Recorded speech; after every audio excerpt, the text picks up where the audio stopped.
জানেন যে মাঝে মাঝে শীষের মধ্যে কালো হয়ে যায় না, কালো হয় না, কালো হয়, এটা না হইলো বিপিবি, ব্যাকটেরিয়াল পেনিক্যাল ব্লাইট, বিপিবি।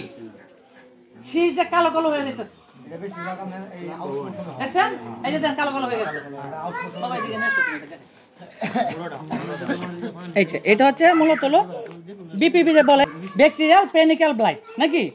এটা যদি হয় তাহলে এটা কিন্তু আমরা একটু আগে বলছি কি ব্লাস্ট কি ছত্রাকের জন্য হয়, তাহলে দিতে হবে কি ছত্রাকনাশক। আর যদি ব্যাকটেরিয়ার জন্য দিতে হবে না, তাহলে কিন্তু ওই ওষুধ কিন্তু এই ওষুধে এক না। আমরা বললাম ব্যাকট্রল আছে, ব্যাকট্রল, ব্যাকটুবান। ব্যাকট্রল হলো সরু বেজর একটা এসে সরু বেজর আমরা সুপ্রিম সিড থেকে হাইব্রিড এরা জানেন না, এরা সহজে পদ্ধতি থেকে সরু বেজর আছে। মানে ওষুধের নাম ব্যাকট্রল।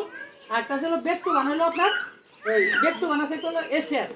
আর আপনার এই ব্যাকটা হলো অটোটপ কেয়ার। এটা দিয়ে দিতে স্যার প্রতি 10 লিটার পানিতে 15 গ্রাম, 10 লিটার পানি দেবো তো 15 থেকে 20 গ্রাম। এটা মাত্রা যদি বেশি হয়ে যায় সেই ক্ষেত্রে আমি 20 গ্রামে 15 গ্রাম, তাহলে 10 লিটার পানিতে 15 থেকে 20 গ্রাম। এটা 5 শতক জমিতে চেষ্টা করো।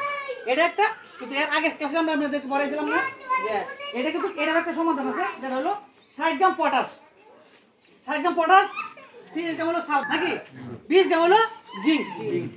জিঙ্ক না, চিলাটা জিঙ্ক হলো 3 গ্রাম।